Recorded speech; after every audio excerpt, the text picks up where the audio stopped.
สบายดีพี่น้องป้องป่ายสุขุสุขคนวันนี้ก็มาเบิ่งการชิลองต้มกาแฟรอบดึกต้มแต่ก็ต้มใช้อัน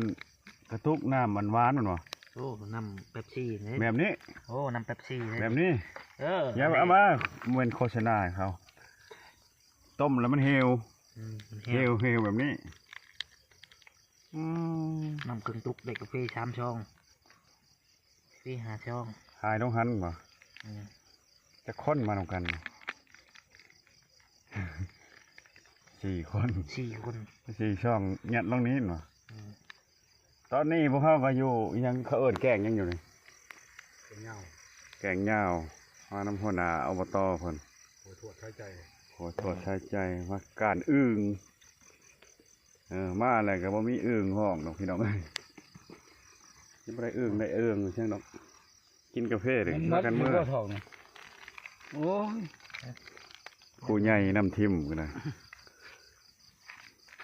มาสอนนะจะชิลองชงกาแฟต้มใส่กระตุกเลยตุกน้ำหวานใหญ่ย้อนยุคคือส่งสมัยสงครามน้ำพื้นน้ำไผ่ไปอยู่ป่าอยู่ดงอยู่ป่าบรรยากาศกลางค่ำกลางคืนนี่พี่น้องคำบริยืนขึ้นบริยูช่องเบอร์5 ช่องใช่มันโลดแต่เมื่อแล้วเอามาหลังเอามาเมียบ่ยองนี่แล้วหาอยู่หากินที่เขายองเขาก็กินมดแต่เพนกินนี่จะแข่งเขามีดเด้กินนี่เล่นตำมีดจันชิลองเล่นตำมีดบ่เขาไปลงอยู่ในเพชรแลนด์น้ำมีดมั้ยกองพึ่งกองไผ่กันเด้อดังไผ่เห็นแต่เชือแดงใช่ไหมมันกลางคืนมันยังมืดเลยนะพี่น้องเลยเชือแดงนี่ดังเนาะนี่นะก็มาเด้อผู้ใดอยู่ใกล้ๆแถวนี้ก็มากินน้ำกันนะครับเบิ่งเลยก็จะมีไฟดอกไม่แต่เสียงแมงใหม่ลุงจันเห็นอยู่ดอกอยู่ละงมละเง่มอยู่โอ้จังเลยใช่โอ้ตามเกิดได้ง่ายมากกับบ่เคยมาจับเอื้องจักเถื่อผู้ใหญ่พามาจับมาแต่เว้นเพิ่นว่าตะวงถือไฟบ่เพิ่นไฟก็ได้ถือแล้วว่าแล้วก็รอถามคำโอ้ให้เลยเห็นลำบ่ได้แล้ววงเอ้ยวงอันนี้ก็เป็นแมงเมาได้หยุบหยิบในพี่น้องเลยวง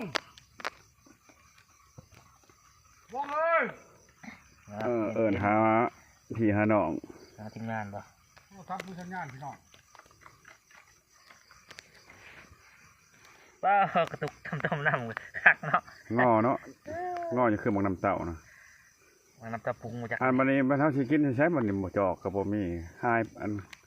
เบื้องคือมีจอกกินไผ่กินมันแล้วโอ้ยแมงเมาเยอะหลายแบบธรรมชาติได้เลยวิถีชีวิตแบบบ้านๆโอ้แบบป่าแล้วนี่ชีวิตแบบบ้านๆผู้ใดได้เห็นได้ชมแล้วก็ขอกดไลค์กดแชร์ให้ในเด้อก็นั่นแหละทางทีมงานเฮามากลางค่ำกลางคืนชุดนี่กลางคืนทบิดได้นี่ได้มืดมาหาอยู่หากินนี่เด้ออะไรปลาตัวนี้ปลาก็มีพี่น้องตัวบักใหญ่หนึ่งเต็มเกาะแก่มาโอ้ยังเป็นอยู่เลยเนาะปลาปากเป็นบ่ปลาปากหน่อยอ้าวขั้นตอนนี้มีแต่ขั้นตอนกินนะบ่เนี่ยดื่มคน4 คนกินหาช่องสิบ่เมาบ่ต้องเพิ่มพลังได้มันนี่กลางค่ำกลางคืนได้ยังได้อ้าวขอบใจเอาจอกมาเด้อบ่เนี่ยขอบใจพี่น้องๆทุกคนที่เขาเบิ่งเขาส้มเป็นกำลังอกกำลังใจเอาวงเลาะมาทางนี้ครับชีอาร์ตชาแนลคือกับทีมงานอบต.โอ้มีจอกน้อยอีกฮะจอกน้อย